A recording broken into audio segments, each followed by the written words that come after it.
j'ai regardé, et puis le thème de mon message, ce sera justement, eh bien, la puissance des mots. Et vous savez que les mots sont puissants aujourd'hui.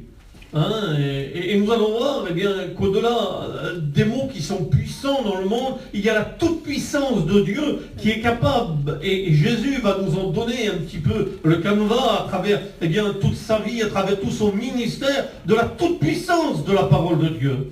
Et puis je m'étais penché sur un verset biblique qui, longtemps pour moi, a été quelque chose que j'avais besoin de comprendre. Alors c'est vrai, eh bien, il y a tous des commentaires, mais le commentaire le plus vrai, c'est le commentaire qui va nous habiller à nous-mêmes et qui va nous faire comprendre, hein, par le Saint-Esprit, ce que nous devons comprendre. Alors, j'aimerais qu'avec vous, eh bien, nous rentrons dans la compréhension de la puissance, justement, des mots. Et vous verrez que la toute-puissance des mots peut faire la différence si nous savons, avec la grâce du Seigneur, eh bien, l'employer comme le Saint-Esprit veut qu'on l'emploie. Et un jour, les disciples vont être mis eh bien, en face de la puissance, justement, de ces mots qui vont sortir par la bouche du Fils de l'homme. Oui, il est venu sur la terre, il était Fils de l'homme. Il était la parole était avec Dieu, la parole était Dieu, elle est venue habiter parmi les hommes. Donc il était la parole de Dieu, mais il était aussi Fils de l'homme. Et quand se manifestait en lui la puissance de Dieu, eh bien, merci Seigneur, les éléments, eh bien, déchaînés étaient capables de pouvoir s'arrêter comme la tempête, le malade était guéri par le moyen de la parole de Dieu, le paralytique était relevé, merci Seigneur, les morts ressuscités, par le moyen de la puissance de la parole de Dieu, eh bien que Dieu soit béni, il allait défier les lois de la nature, il allait défier les lois de la médecine, il allait défier les lois de la science, et parce que la puissance, la toute-puissance de la parole de Dieu défie eh bien, tous les éléments, même les plus déchaînés qu'il y a dans votre vie, si véritablement on sait l'employer. Alors j'aimerais un jour, eh bien, et nous allons le voir ensemble, nous allons partir eh bien, sur les chemins de Jérusalem, et puis nous allons voir qu'un jour, eh bien, ils vont se trouver eh bien, devant quelque chose qui va étonner, surprendre les disciples qui l'accompagnaient. C'est le figuier. Lorsque le Seigneur va maudire le figuier. Pourtant la Bible nous dit, c'est dans Marc au chapitre 10 et puis au verset 12, la Bible nous dit que ce n'était pas le temps pour le figuier de donner du fruit. Et pourtant quand Jésus va venir pour y cueillir du fruit, le maître de la nature savait que ce n'était pas le temps pour y cueillir du fruit. Et la Bible nous dit eh bien, que cet arbre eh bien, ne pouvait pas donner de fruit, ce n'était pas son temps. Alors, il n'a pas donné de fruit. Alors, Jésus va faire quelque chose là qui peut surprendre. Il va maudire cet arbre. Et puis, quand il va maudire cet arbre, on va le dire ensemble, le figuier maudit. Le lendemain, après qu'ils furent sortis de Béthanie, Jésus eut faim. Apercevant de loin un figuier qui avait des feuilles, il alla voir et s'il trouverait quelque chose. Et s'en étant approché, il ne trouva que des feuilles, car ce n'était pas la saison des figues. Prenant alors la parole, il lui dit, que personne jamais ne mange de ton fruit. Et les disciples l'entendirent. Regardez bien la note. Ils l'entendirent. L'oreille entend.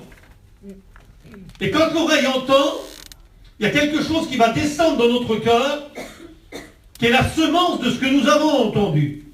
Et là, l'oreille a entendu quelque chose. Et il va y avoir une surprise. Et quand on lit la suite de l'histoire, on reprend le verset 20. Le matin, en passant, les disciples virent le figuier séché jusqu'aux racines. Pierre, se rappelant ce qui s'était passé, il s'est souvenu de ce qu'il avait entendu. Il est bon de se souvenir de ce qu'on entend, si on veut que ça porte du fruit. Dit à Jésus, Rabbi, maître, regarde-le, le figuier que tu as maudit a séché. Jésus prit la parole et leur dit, avec foi en Dieu, ayez foi en Dieu.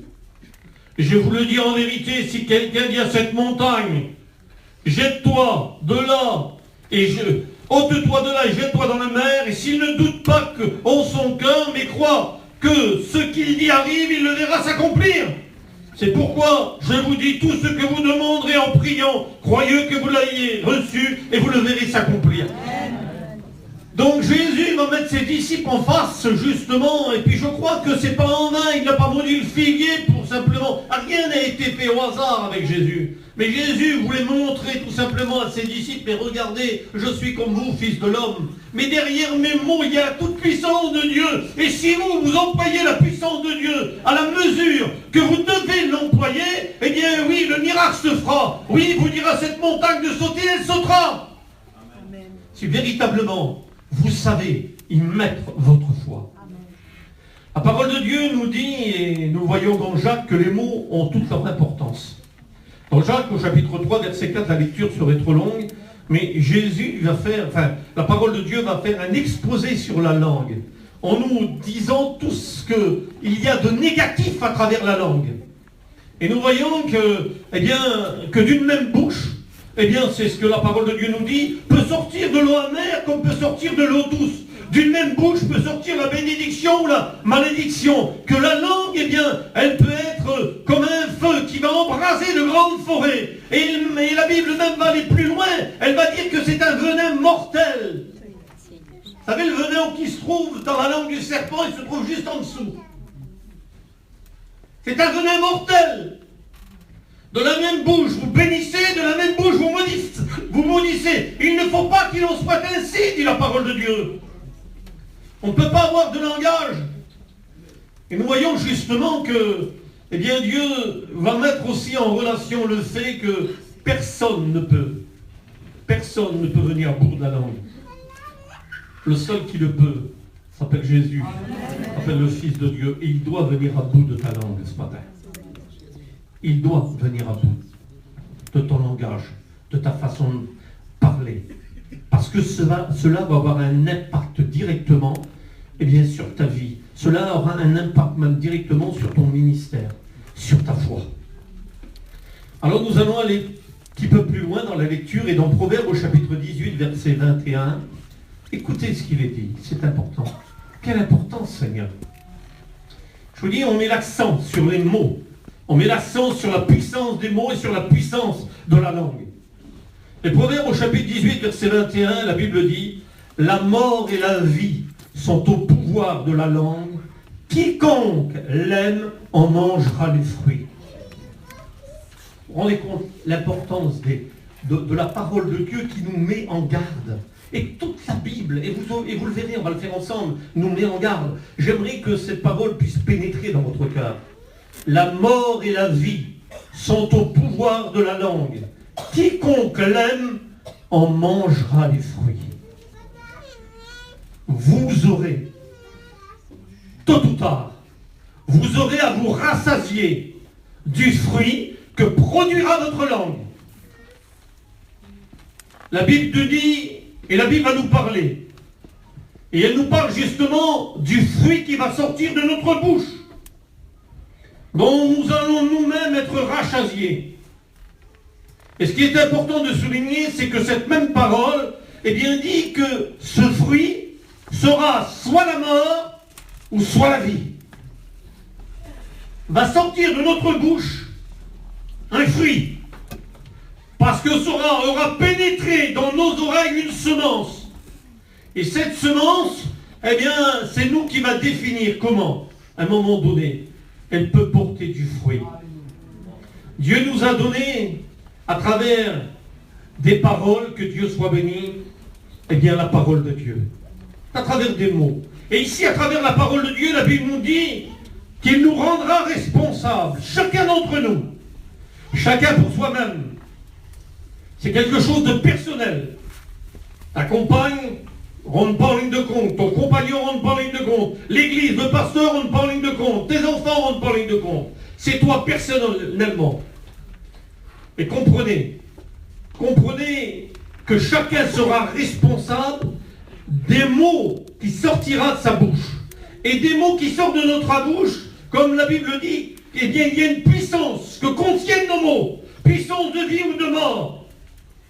Nos paroles sont des réservoirs, sont comme des réservoirs de puissance qui vont être mis au service du bien ou du mal. Et nos paroles ont directement un lien étroit avec notre cœur, avec notre bouche. Et s'il est écrit que c'est de la bouche, c'est de l'abondance du cœur que la bouche parle, il est vrai, fort de constater, mes amis, que la bouche parle. Mais que les paroles que vous allez prononcer ne l'oubliez pas, vont aussi affecter ceux qui vont l'écouter. Nos paroles vont avoir un impact autour de nous. Il va avoir un impact, c'est ceux qui vont pouvoir entendre nos mots. Il y a aussi ce langage ininterrompu que nous avons avec nous-mêmes, que personne ne voit. Ce langage, eh bien, que nous avons et que personne ne connaît, et qui n'est connu que de nous seuls, qui a aussi deux sources. Il a deux sources, car il peut nous élever, que Dieu soit béni, selon que nous parlons de nous-mêmes et que nous pensons à des choses, eh bien, spirituelles, cela peut nous élever, mais cela peut nous faire tomber aussi au plus profond de nous-mêmes. Et c'est là qu'il est dit de cette même source, eh bien, ne peut pas sortir la bénédiction, la malédiction. Et si cette source est amère, eh bien, la parole de Dieu dit que de cette source va sortir quoi? L'incrédulité. De cette source va sortir des paroles, des doutes, des craintes, des murmures, de l'angoisse, de l'agressivité, de l'impureté, des plaintes, des propos négatifs. Ce qui va nourrir notre pensée, c'est des paroles intérieures qui fera qu'à un moment donné, ça va ressortir. Et on verra la personne véritablement, eh bien, telle qu'elle est. Des plaintes, des propos négatifs. Je suis à peu près sûr que si à notre insu, nous avions, eh bien, mis cette semaine un appareil à enregistrer, et puis que personne ne fera attention, mais cet appareil sera votre ceinture, et que pendant toute la semaine, nous aurions enregistré justement, eh bien, tout ce que nous avons dit en pensant, ou même toutes les paroles qui sont sorties de notre bouche, nous pourrions peut-être réaliser très rapidement la source de tous nos problèmes. Et aussi pourquoi ces changements, ces exaucements que certains attendent avec tellement d'impatience n'arrivent pas dans leur vie. Cela découle bien souvent des flots, des paroles négatives qui vont sortir de notre bouche et qui vont tuer quelque part la foi que Dieu y a mis. Jésus dira dans Matthieu au chapitre 12, verset 36, mettant la responsabilité sur la puissance que va impliquer nos paroles, le Maître dira, je vous le dis, au jour du jugement, chaque homme, quand il dit chaque homme, c'est chaque homme, chaque femme, rendra compte de toute parole vaine et stérile, négative, qu'il aura proférée ou qu'il aura dit. Dieu ici nous montre la puissance de nos paroles et combien nous aurons à rendre compte de nos paroles. C'est des choses, eh bien, qu'on ne sait peut-être pas, ou alors qu'on sait mais qu'on ne connaît pas. Et Dieu veut mettre la lumière sur quelque chose qui est important pour votre vie. Vous devrez rendre compte de toute parole vaine et inutile, tout ce qui aura tué votre foi, tout ce qui aura tué peut-être, et tout ce qui aurait été un sujet de scandale par votre bouche. Cela, vous devrez en rendre compte. Nos paroles peuvent détruire. Nos paroles peuvent bâtir. Elles ont une véritable action agissante sur notre vie de tous les jours. Souvenez-vous, il est écrit, la mort et la vie sont au pouvoir de la langue. Quiconque l'aime en mangera le fruit. Réfléchissons un instant, mes amis. Méditons ensemble sur cette parole que ce matin Dieu veut déposer dans votre cœur. La mort et la vie sont au pouvoir de la langue. Enfants de Dieu, nous qui sommes là ce matin, est-ce qu'on comprend véritablement ce que Dieu veut faire passer comme message à l'Église? Avons-nous la moindre idée de ce message de Dieu ce matin? La mort ou la vie? Pas d'alternative, pas de purgatoire. Qu'est-ce que la parole de Dieu, sur quoi la parole de Dieu met l'accent? Elle veut nous dire que vous et moi, nous disposons tous, d'un pouvoir extraordinaire, semblable au feu. Et vous l'avez vu, l'apôtre Jacques le dira, capable d'embraser des grandes forêts. La langue est un monde en lui-même. Elle est comme un feu capable, eh bien, d'embraser des grandes forêts. Elle est comme l'électricité. Elle est comme l'énergie nucléaire, Seigneur. Juste en dessous de votre nez se trouve votre langue, pas très grosse, alors quel dégât elle peut faire, mais quel bien qu'elle peut faire aussi. Un pouvoir si puissant qu'elle peut engendrer la mort ou la vie. Elle peut mettre la paix ou la guerre. Un mot peut tout calmer. Quelle sagesse en celui qui doit le donner, le donne et ne le garde pas pour lui. Permettez-moi de revenir encore sur cette parole, parce que je voudrais, avec la grâce du Seigneur, pas moi, mais je sens que l'Esprit voudrait pousser ce message dans votre cœur. J'aimerais que ça s'enracine dans votre vie. Proverbe chapitre 18, verset 21. La version Semeur dit: la mort et la vie sont au pouvoir de la langue. Vous aurez à vous rassasier des fruits que votre langue aura produits. Vous aurez à vous rassasier des fruits que votre langue aura produits. Notre langue va donc parler. Mais la Bible dit que ces paroles ne vont pas rester sans effet. Une fois que les paroles sont parties, il y en a, ils voudraient les rattraper. Mais c'est trop tard, c'est comme une tente d'oreiller qu'on a ouverte. Et une fois que c'est parti, allez chercher les plumes qui sont dehors, vous. Il y en a, ils voudraient rattraper leur langue, mais c'est trop tard. Parce que la langue, lorsqu'elle parle, elle ne reste pas sans effet. Mais elle va produire du fruit. Dont nous-mêmes, tôt ou tard, nous allons nous nourrir.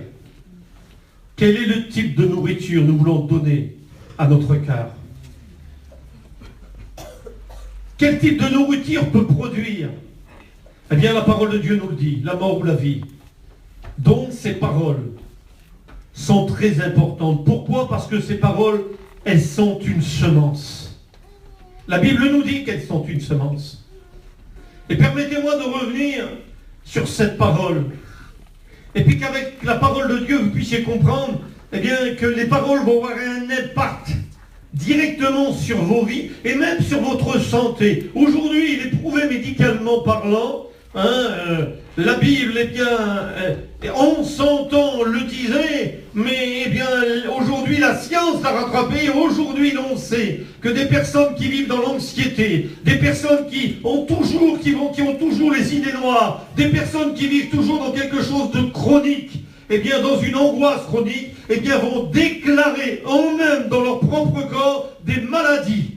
Ils vont déclarer des maladies cardiovasculaires. Ils vont même déclarer des maladies. Il paraît que même ceux qui sont constamment angoissés vieillissent plus vite que les autres. Même la peau réagit à tout ce qui est négatif et qui sort de notre bouche. Rendez-vous compte, la santé véritablement du corps est atteinte lorsque l'on vit complètement dans cet esprit d'angoisse et négatif par lequel nous sortons nos paroles. Notre vie, ça a un impact sur notre santé, mais ça a un impact aussi sur la vie des autres. Car les paroles que vous allez prononcer vont directement pénétrer dans notre cœur, mais elles pénètrent aussi dans le cœur des autres. Et un chrétien, une chrétienne, un pasteur, un enfant de Dieu, doit comprendre toute l'importance qu'ont les mots. Comprendre que tout peut changer. Tout peut changer. Le contrôle que nous aurons sur nos paroles feront que l'on va plaire à Dieu ou qu'on va déplaire à Dieu. C'est le contrôle que nous aurons sur nos paroles qui vont faire qu'on va être agréable ou qu'on va être désagréable devant Dieu. Et c'est ce contrôle aussi qui nous fera perdre notre agressivité. Tout est lié par nos paroles. Notre qualité de vie changera, soyez-en sûrs. Les fruits que nous porterons changeront, soyez-en sûrs, si nous savons, par le Saint-Esprit, que Dieu soit béni, dominer sur notre langue. Et là, il est vrai que ces paroles, lorsqu'elles sont animées par le Saint-Esprit, deviennent des paroles de vie. Il est bon, si notre bouche à chacun d'entre nous, là, qui sommes là ce matin, devrait être des paroles de vie, Seigneur. Des paroles de bénédiction sur les autres, comme l'Église serait belle. Comme l'Église changerait quelquefois de regard. Et il y a une deuxième portée à ce message. Comprenez ce matin. Car quoi qu'on dise, quoi que vous pensez, Les paroles vont avoir une plus grande importance quand c'est vous qui allez les dire. Parce que pour chacun d'entre nous, la personne la plus importante, c'est toujours nous. C'est comme ça. Certains, c'est vrai, vont se dévaloriser. Mais en réalité, à moins d'être fou, la personne la plus importante à nos yeux, c'est qui? C'est nous. Alors certains, dans une fausse humilité, diront, mais non, c'est pas moi, c'est l'autre.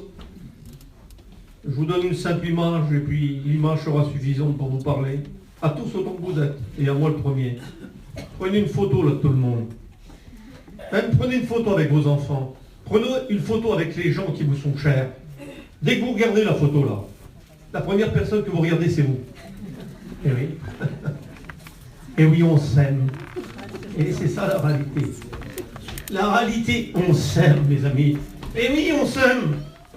Et parce qu'on s'aime, justement, eh bien, les paroles que nous avons dire, eh bien, vont prendre de l'importance.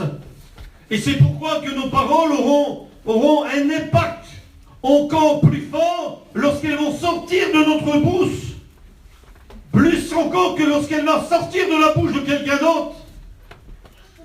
Comprenez que Dieu, en créant la parole, l'a fait pour permettre aux hommes de communiquer.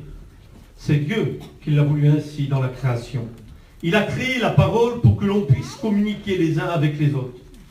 Mais fort de réaliser aujourd'hui que lorsqu'on comprend la puissance qu'a la parole de Dieu, eh bien on comprend aussi que tout peut changer dans notre vie. Notre qualité de vie, comme je vous l'ai dit, change. L'impact qu'aura nos états d'âme seront différents.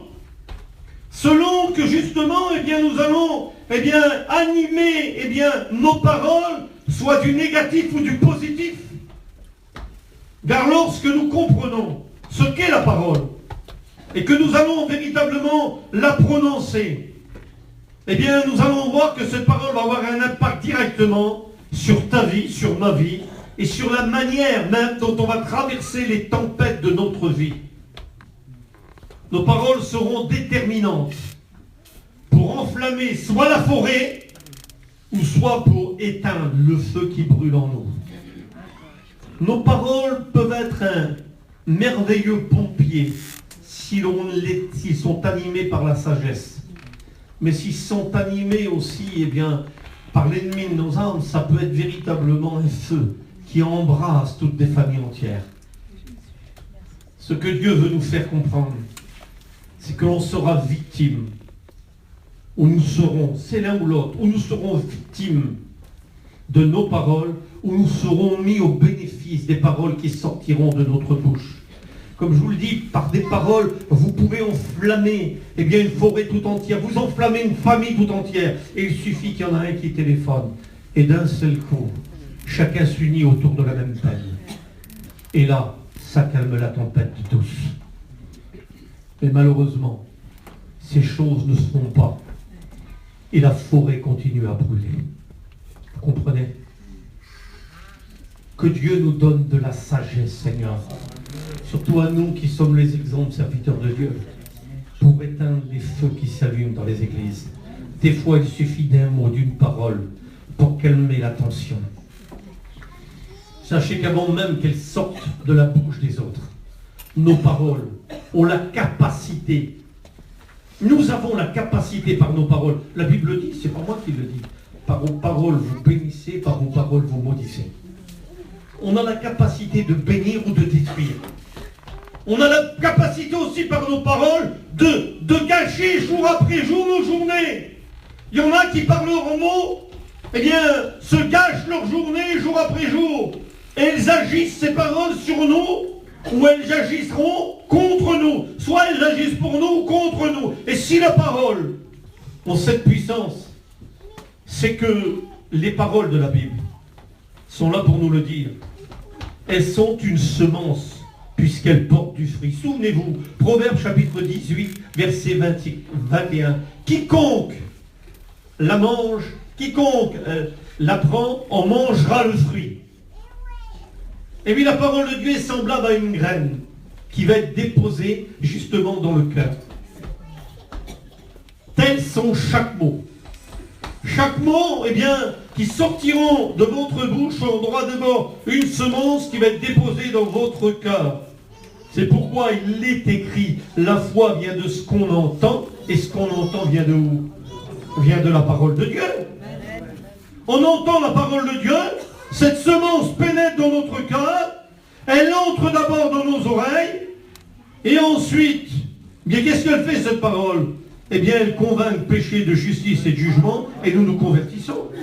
Nous sommes tous conscients de la puissance de cette semence qu'est la parole de Dieu. Car c'est par elle que vous avez été convertis. C'est par elle que vous êtes venus à Dieu. Donc voyez la puissance qu'elle avait pour changer votre vie, pour changer votre caractère. C'est pourquoi l'ennemi de nos âmes essaiera de falsifier le message. Il essaiera de falsifier la parole pour que nous fassions le choix de l'amertume. Il fera tout pour qu'on puisse l'anéantir dans notre vie. Comme je vous dis un mot, quelquefois, un coup de téléphone va mettre la paix. Eh bien, lui fera tout pour ce mot, ce coup de téléphone ne soit pas donné. C'est pourquoi il sera bon. Il serait bon, dit Josué. Et c'est Josué qui nous rappellera cette vérité. Enfin, c'est l'Éternel qui le rappellera à Josué et qui nous rappelle à chacun d'entre nous. Il dira que le livre de la loi ne s'éloigne pas de ta bouche. Il n'a pas dit uniquement de tes yeux, mais il a dit que la parole de Dieu ne s'éloigne pas de ta bouche. Parce que si la parole de Dieu ne s'éloigne pas dans ta bouche, ton comportement, eh bien, sera spirituel. Dieu sait que cette parole doit d'abord être entendue par nos oreilles, pour être une semence qui va descendre dans notre cœur. C'est pourquoi il va être dit à Habacuc, écris la prophétie sur des tables de pierre, afin que la prophétie puisse être entendue du peuple. Écris la prophétie sur des tables de pierre, afin que cette prophétie puisse être entendue par le peuple. Et que cette prophétie puisse produire du fruit, un bon fruit dans le peuple. Comprenez? Comprenez ce point fort? Dieu veut bénir le cœur de son peuple. Et pour cela, eh bien, un seul moyen, la parole qu'il a donnée aux hommes. Réalisons que notre bouche est la plus grande source. C'est le plus grand producteur. C'est la plus puissante, semence, Seigneur, qui peut changer une vie ou changer ta vie. Par notre bouche, nous pouvons réparer, nous pouvons construire, nous pouvons détruire. Nous pouvons aimer, nous pouvons haïr. Nos paroles si petites, si simples, un simple petit mot, une simple petite phrase peut déchirer un foyer, peut détruire, Seigneur, une amitié. Il y a malheureusement des phrases qui sont restées célèbres pour avoir même déclenché des guerres entre nations, faisant des milliers de morts. Et c'est aussi avec des simples mots qu'on a mis fin à de tragiques guerres, en signant des traités de paix.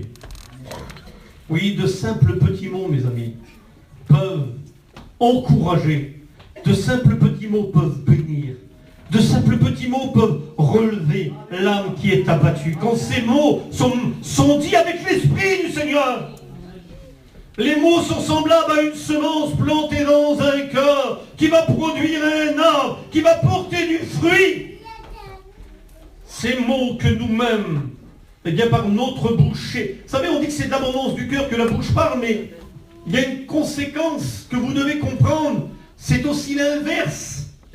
Parce que nous parlons, et que lorsque nous parlons, notre oreille entend, et quand notre oreille entend, elle fait descendre la semence dans notre cœur, et lorsque notre cœur, eh bien lui entend, eh bien elle va produire un fruit, qui sera le fruit de cette semence de nos paroles, qui sera bon ou mauvais.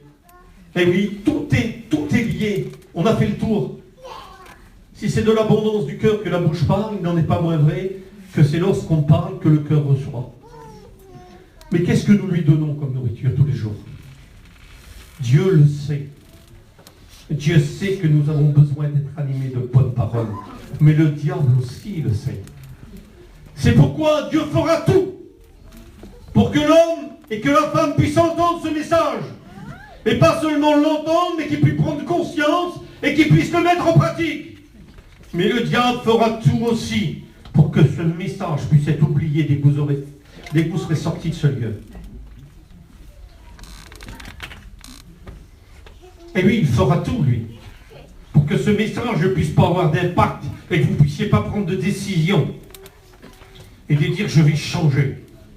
J'ai compris, Seigneur. Je n'avais pas vu l'importance qu'avaient mes mots. Mais j'ai décidé de changer. C'est ça aussi. Il faut que la parole de Dieu, à un moment donné, elle puisse être autre chose qu'une semence qui tombe dans une terre où elle ne porte pas de fruit. Que vos cœurs puissent être une terre qui va porter du fruit ce matin. Pour changer votre façon de faire et de penser. Et c'est tout cela, cette parole qui va toucher votre cœur qui fera la différence. Comprenez, c'est à vous de faire le choix. Ce choix obligatoirement passera par vous. Mais ce choix aura des conséquences sur vous. Et ce choix aura des conséquences aussi sur votre entourage. Et c'est là la grandeur et la puissance de Dieu, ô mon maître, dont ton amour, il a chanté, le frère, cet amour. Mais Seigneur, dans cet amour, tu as pourvu aussi à mon enseignement, tu as pourvu aussi à ma santé, tu as pourvu aussi, à ma vie spirituelle. Et tu me donnes, Seigneur, aujourd'hui la recette, Seigneur Jésus-Christ, pour que ça change dans ma vie, pour que ça change autour de moi. Mais c'est à toi qui devra en faire le choix. L'objectif de Dieu ce matin, c'est d'atteindre le cœur des hommes et des femmes.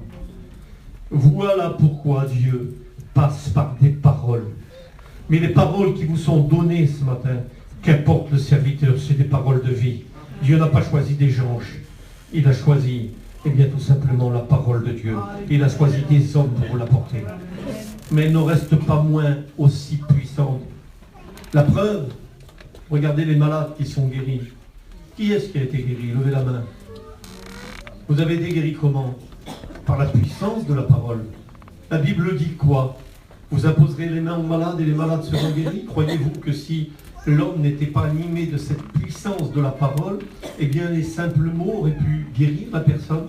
Non. Mais derrière les mots, Seigneur, quand on vous impose les mains, il y a toute la puissance de Dieu agissant qui est capable de guérir le corps malade. Et certains ont été mis au bénéfice de quoi? De ces guérisons. Parce que derrière les mains des serviteurs, il y avait toute la puissance de Dieu. Et derrière leurs mots, il y avait la conséquence de ce qui est écrit. Vous imposerez les mains aux malades et les malades seront guéris. Amen. Voilà la puissance de la parole. Alors si l'on veut se discipliner, si on veut discipliner nos pensées, et si on veut que nos pensées deviennent, comme la Bible le dit, on doit amener toute pensée captive à l'obéissance du Christ, pour amener toute pensée captive à l'obéissance du Christ, ces pensées qui vous empêchent de dormir le soir, ces pensées qui reviennent constamment, ces pensées ou quelquefois qui vous empêchent de dormir, où on voudrait mettre un petit peu le mot off, stop, arrêt, et qui continuent la nuit quand même à vous faire du mal. Si vous voulez véritablement être vainqueur sur vos pensées, il faudra discipliner vos paroles. Il faudra que ça passe par là. Il faudra discipliner votre bouche. C'est dans la mesure que nous allons discipliner notre bouche que nous pourrons faire taire la voix de l'ennemi en nous. N'oubliez pas que Satan ne connaît pas la pensée des hommes. Ce n'est qu'un ange déchu. Il ne peut pas connaître la pensée des hommes. Il est puissant, mais il n'est pas tout puissant. Il est limité. C'est pour ça qu'on doit faire attention à ce qui va sortir de notre bouche. Prenons l'exemple du Christ. En tant que fils de l'homme, que va faire Jésus lorsqu'il va être confronté, lui, au calvaire? Je me suis posé la question. La Bible nous dit dans Ésaïe, au chapitre 53, verset 7, il n'a pas ouvert la bouche. Pourquoi, Seigneur? Semblable à un agneau, à une brebis muette, il n'a pas ouvert la bouche. Dans une des périodes les plus terribles, les plus terrifiantes, les plus dures qu'a connu notre maître, qu'a-t-il fait? Il s'est tu. Il n'a pas ouvert la bouche. Et savez-vous pourquoi ce silence? Parce qu'avant d'être fils de Dieu, il était fils de l'homme. Et en tant que fils de l'homme, la Bible nous dit dans Hébreux au chapitre 4, verset 15, qu'il a été tenté en toutes choses. Et comprenez, en tant que fils de l'homme, devant les injustices, devant les coups, devant les blessures, devant les trahisons, sa défense fut quoi? Fut son silence. Jésus savait qu'en ouvrant la bouche, en tant que fils de l'homme, le diable aurait pu le tenter. Il aurait peut-être douté, il serait peut-être rebellé, il aurait peut-être mis en question Dieu, il serait peut-être plaint, il aurait peut-être prononcé des paroles négatives. Alors lui, son âme, ça a été de se taire. Bien quelquefois, mes amis, il aurait pas mal, il aurait remporté des victoires si ce serait tu. Quel bel exemple à suivre, mes amis. Durant nos périodes de stress, quelle bonne décision à prendre. Il y en a, mes amis, quand ils traversent des stress ou des moments d'angoisse, ce sont des moulins à parole, Seigneur. Ils vous répètent toujours la même chose, et la même chose, et la même chose, et la même chose. Vous êtes fatigués de les entendre. Ils se combattent eux-mêmes toute la journée. Au lieu de parler sous l'influence de nos émotions, au lieu de parler sous l'influence, et bien même de nos contrariétés, peut-être de nos sentiments blessés, car on y a tous passé, que de victoires auraient été gagnées si quelquefois nous aurions su garder le silence. Devant la traversée de nos tempêtes, mes amis, il serait bon quelquefois qu'on fasse comme Jésus, qu'on s'endorme et qu'on lui fasse confiance. Quelquefois, en voulant parler, on empêche Dieu de le faire. Eh oui, on veut tellement nous-mêmes se défendre qu'on empêche Jésus de le faire. Il est sûr qu'il y a des domaines où nous devons tous changer. C'est notre réaction face aux tempêtes. Tout aussi sûr que nous devons progresser dans la maîtrise de soi et dans la discipline de notre langue, si nous voulons être plus que vainqueurs dans nos vies, dans nos foyers, nous devons maîtriser notre bouche. Amen. Ça passe par là, mes amis. Beaucoup sont un frein pour leur mari. Beaucoup sont un frein, justement, pour leur compagne, parce qu'à cause de leur langue, justement, eh bien, ils empêchent l'œuvre de Dieu d'avancer. N'oubliez jamais que le cœur a des oreilles, qui entend la semence qui va tomber dans la terre. Et quand c'est la compagne qui prononce ces mots et qui tombe dans le cœur du mari, eh bien, croyez-le, ça peut faire une explosion ou ça peut apaiser la paix. Ça peut mettre la paix. Mais nous, est-ce qu'on n'est pas des producteurs de paix? L'aurions-nous oublié, mes amis? Soit avec nos paroles, nous calmerons les ardeurs qui agitent notre cœur, ou soit nous l'enflammerons, ce cœur. Jésus l'explique, mieux que chacun d'entre nous. Dans Marc au chapitre 4 et verset 17, il l'explique à travers la parabole de la semence qui va tomber dans les 4 terres, qui tombe dans les 4 sortes de cœurs. La première catégorie de cœur ressemble à un chemin où la semence, eh bien, est enlevée. Avant même qu'elle ait pénétré, eh bien, le diable vient et l'enlève. La deuxième catégorie de cœur est celle où la semence tombe dans un cœur pierreux. Elle disparaît à la moindre épreuve. La troisième catégorie de cœur est cette semence qui donne, qui va tomber, mais qui va grandir, Seigneur, parmi les épines. Image de la richesse qui étouffe la semence de Dieu. Et la quatrième, c'est celle qui va tomber dans un cœur, et c'est celle qui va l'entendre et qui va recevoir, qui va porter du fruit au centuple. Nous devons être la quatrième catégorie de semences, mes amis. Comprenez, Dieu le sait. Le diable le sait. Mais toi, ce matin, tu dois le savoir aussi. Le chemin du cœur a des oreilles. Le chemin de mon cœur, le chemin de votre cœur a des oreilles. Alors le diable fera tout pour que vous entendiez son message à lui. Active. Ne freine pas. Appuie sur l'accélérateur. 10 ans davantage. Puis là, bien, c'est la catastrophe. C'est la bagarre dans le foyer. C'est la bagarre entre amis. C'est la division des églises. Tandis que Dieu, lui, fera tout pour que vous entendiez le sien. Mais la paix, mais l'amour, pardonne, bénissez ceux qui vous persécutent. Ce sera à nous de faire le choix de ce que nous voulons écouter. Quelle voix nous voulons écouter? La voix de l'ennemi ou la voix de Dieu? C'est nous qui trancherons. C'est notre responsabilité. C'est nous qui allons trancher dans les deux voix qui vont se faire entendre dans notre cœur. C'est nous qui allons dire, eh bien, ce que nous voulons dire. L'objectif de Dieu, lui, c'est d'atteindre le cœur en passant par la parole. Dieu a des paroles de vie.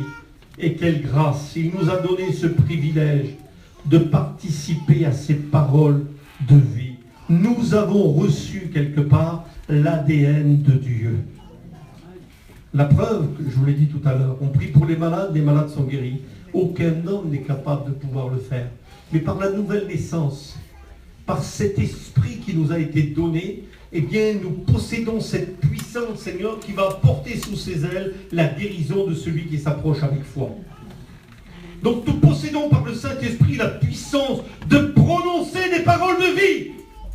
Et le chrétien, la chrétienne doit prononcer des paroles de vie. Il ne doit pas prononcer des paroles de mort. Tu dois prononcer dans ton foyer des paroles de vie. Tu dois prononcer autour de toi des paroles de vie. Dans l'église, tu dois prononcer des paroles de vie. Mais en dehors aussi, la parole de Dieu dit qu'il ne sorte de votre bouche aucune parole malsaine. Si vous avez le petit enregistreur là, qui vous faire entendre tout ce que vous avez pensé, tout ce que vous avez dit ce matin, qu'est-ce que, eh bien, nos oreilles entendraient? Qu'est-ce que vous entendrez? Vous serez peut-être surpris.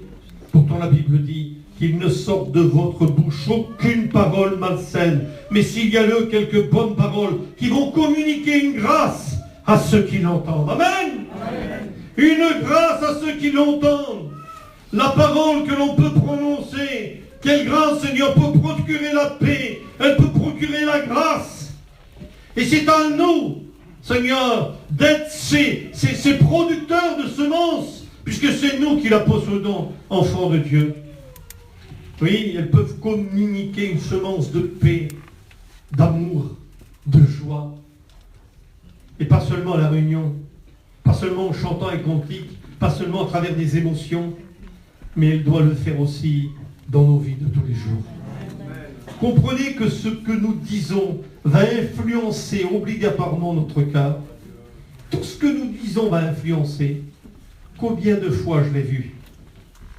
Combien de fois je l'ai vu? Et pas besoin de vous sortir tous les versets de la Bible.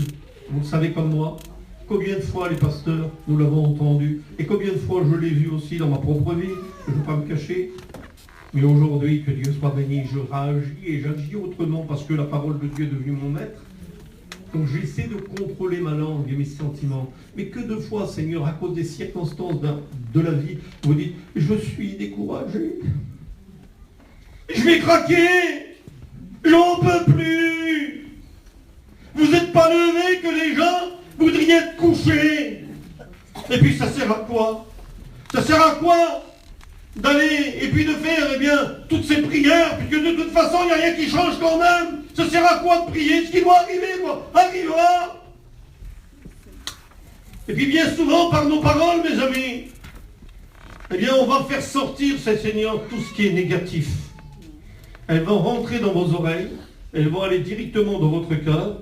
Votre cœur va écouter, puis votre cœur va dire j'en peux plus, je suis découragé, je vais craquer. Et oui, et votre cœur va commencer à lui y croire aussi. Et oui, on va faire un travail négatif. Et voici que le découragement va faire son œuvre en vous. Pourquoi? Vous avez parlé, mais d'une manière négative. De votre bouche est sorti, eh bien ce que le diable voulait entendre pour pouvoir œuvrer avec sa semence à lui dans votre cœur. Et par votre état de fait, vous allez créer un climat d'agressivité autour de vous. Vous allez créer de la colère. Ça sert à quoi d'aller chiner le matin? De toute façon, je sais que je ne vais rien faire. Ah ben là, c'est sûr. Négatif.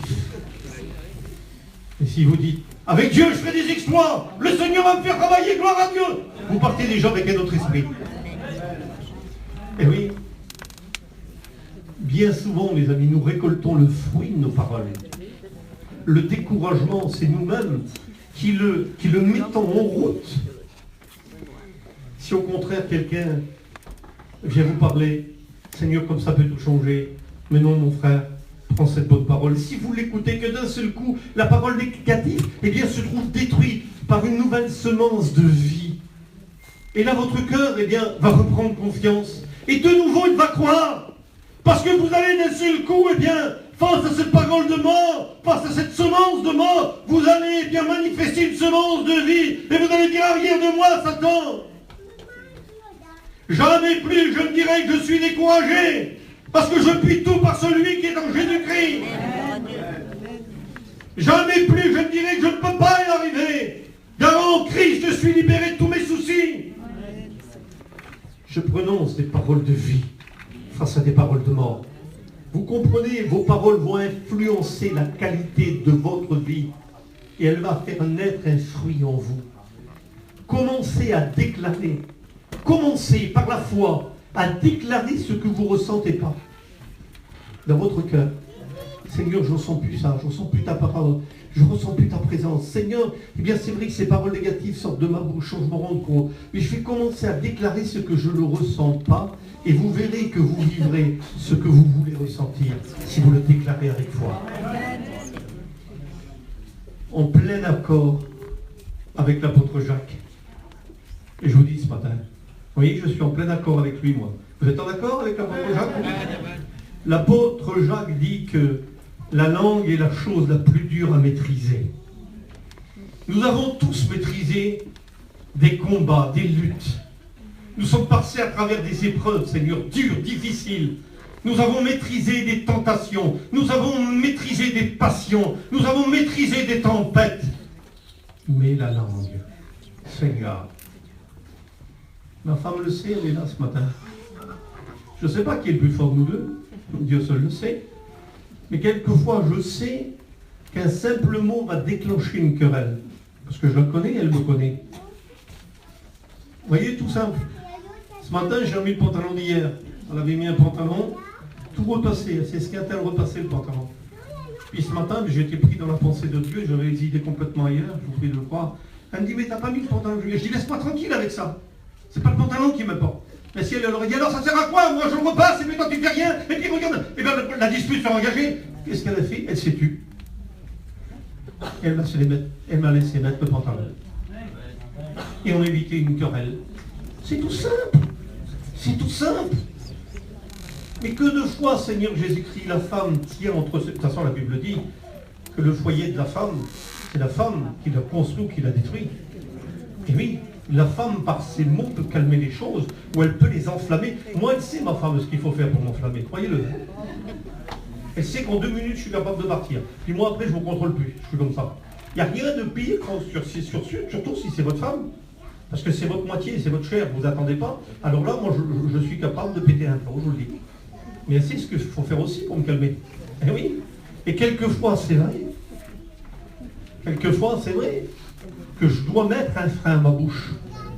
Et moi aussi, je dois le faire en tant que mari. Quelquefois, je dois mettre un frein à ma bouche. Quelquefois, je dois mettre un frein à mes lèvres. David disait au psaume 41, verset 3, il disait, mets gardien à ma bouche, garde mes lèvres. Seigneur, je mets un gardien à ma bouche, Seigneur, gardez mes lèvres. Elles font trop de dégâts, Seigneur Jésus-Christ, elles me pourrissent la vie tous les jours.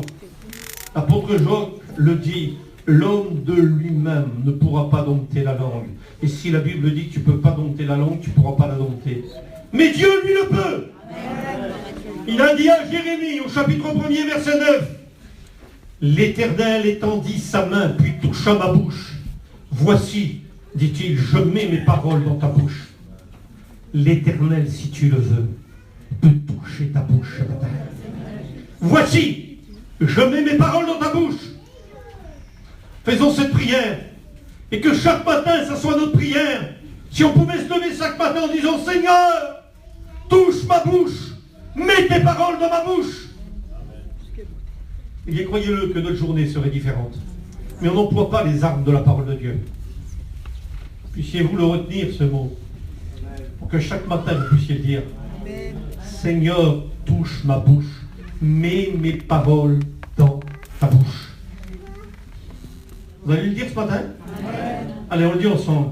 Seigneur, touche ma bouche, mets tes paroles dans ma bouche. Allez, lesquels qui l'ont dit? Qui lèvent la main ceux qui l'ont dit? Et voyez, et oui, c'est pas le tout de l'écouter, mais il va falloir que vous le mettiez en pratique. Seigneur, touche ma bouche. Moi, c'est ce que je fais, Seigneur. Eh bien, je remporte de grandes victoires grâce à ça. Seigneur, chaque matin, touche ma bouche. Touche ma bouche, Seigneur. Mets tes paroles dans ma bouche, parce que j'en entends de toutes les couleurs, de toutes les sortes, de toutes les façons. Et je dois faire, eh bien, face à toutes ces attaques, eh bien, je dois manifester l'amour. Alors ça, je ne peux le faire que si Dieu met ses paroles dans ma bouche.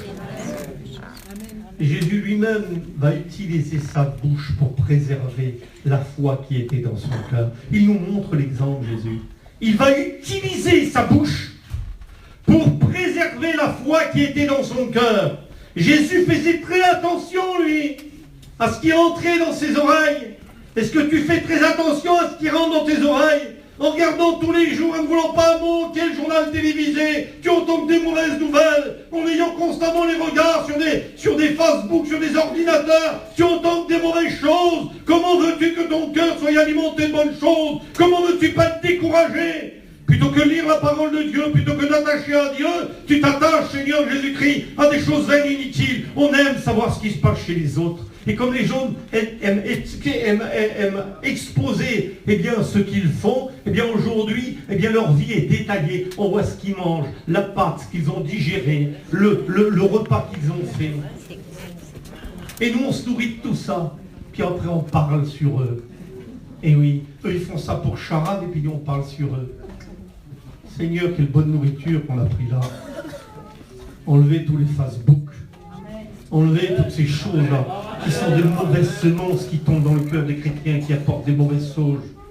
Comme je vous dis, Jésus utilisait sa bouche pour préserver eh bien, la foi qui était dans son cœur. Il faisait attention de ce que ses oreilles entendaient, car il savait que ce qui entrait dans ses oreilles allait être une bonne ou une mauvaise semence.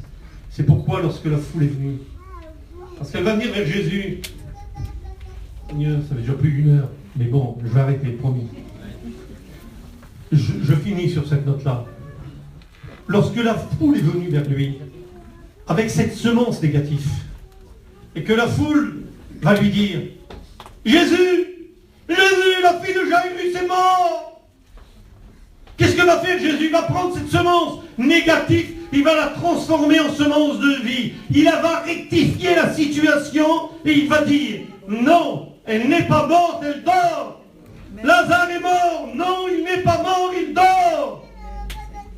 Non, je ne veux pas écouter cette semence de mort, mais je vais la transformer en semence de vie. Amen. Vous savez, lorsque j'ai été confronté, moi, à cette semence de mort, lorsque j'étais dans cet hôpital et que ce professeur m'annonçait eh bien, des catastrophes en ce qui concernait ma santé, avec des mois alités à l'hôpital, et puis avec des traitements à non plus finir, sans savoir si j'allais m'en sortir ou pas, et il m'annonçait des réalités, les réalités étaient là, je ne pouvais pas les nier, c'était un professeur, il savait ce qu'il disait, mais c'était une semence de mort qui m'annonçait, une semence négative. Mais moi, je possédais la semence de vie. Et au plus profond de mon cœur, je l'ai cherché, cette semence de vie. Et je savais que cette semence de vie, elle était capable de confondre la médecine. Elle était capable de confondre l'ordre même de la nature. Elle est capable de tout confondre. Et j'ai dit à cette semence de vie, maintenant prends vie en moi. Maintenant, Seigneur, je veux m'appuyer, c'est pas tes meurtrissures, c'est pas des mots que je prononçais, mais c'est des réalités que ma foi annonçait à mon cœur. Ne vous inquiétez pas, du lendemain, le lendemain, race humaine lui-même, c'était des vérités que j'appliquais à mon cœur. Et cette semence de vie que Dieu soit béni, elle a mis à mal cette semence de mort, l'a mis à plat. Et elle a arraché la tumeur qui était dans mon dos, sans même que j'aille un coup de bistouri. on possède cette semence de vie. J'ai transformé, et vous pouvez le faire, la semence de mort en semence de vie. J'ai pris la parole et j'ai dit à cette semence de mort, il est écrit. Je voulais que mon cœur entende un autre discours que celui du professeur. Car si je me laissais emporter par ce que le professeur disait, je laissais mon cœur s'empoisonner. J'affirmais ma foi et ma victoire dans le nom de Jésus-Christ. Tu dois affirmer ta foi et ta victoire par le nom de Jésus-Christ, mon frère. On va le faire ensemble, amen. Je m'arrête. On va prier le Seigneur. Père éternel, ce matin, devant toi, ta parole est là. Elle est là pour nous enseigner, Seigneur Jésus-Christ.